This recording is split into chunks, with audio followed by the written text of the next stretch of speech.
Hello అందరికీ. So ఇట్లా ఎంతమంది కనిపిస్తారని నాకు చెప్పుర్రి. సో నాకు రేపు వీక్ ఆఫ్ అయితే ఈరోజు ఎంత ఆనందంగా ఉంటుందంటే, ఒక కోట్లు లక్షలు ఇచ్చినా కూడా అంత ఆనందంగా ఉండదు.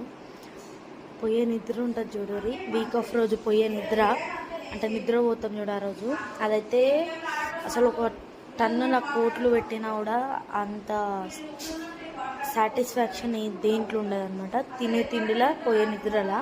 సో అట్లా ఎంతమంది కనిపిస్తుంది అనేది కామెంట్ చేయరు. మా అమ్మ ఉరుతూనే ఉంటుంది మా ఇంట్లో. ఏదైనా వీడియో ఇద్దామంటే ఇదే పర్సన్.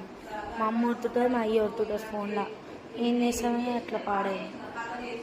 ఉబ్బరము ఇప్పుడు సలూన్కి వచ్చేవరకు 9-10 ఏమో అవుతుంది ఇప్పుడు. సో ఫ్రెష్ కావాలి, జెర్సప్పు టీవీ చూడాలి. ఈరోజే ఇక ఈ నైట్ రేపు అంత దొరుకుతుంది టైం అంతే. ఇక మళ్ళీ టీవీ యూనిట్ టైం ఉండదు. ఇక అంత ప్రపంచం ఉల్టా పుల్టా అవుతున్నట్టు అనిపిస్తుంది నాకు, స్పెషల్గా నాకు. అంతే ఈ వీడియో. బాయ్. ఎట్లా అనిపిస్తుంది, ఎంతమందికి ఇట్లా అనిపిస్తుంది అనేది కమెంట్ చేసి చెప్పండి. So bye.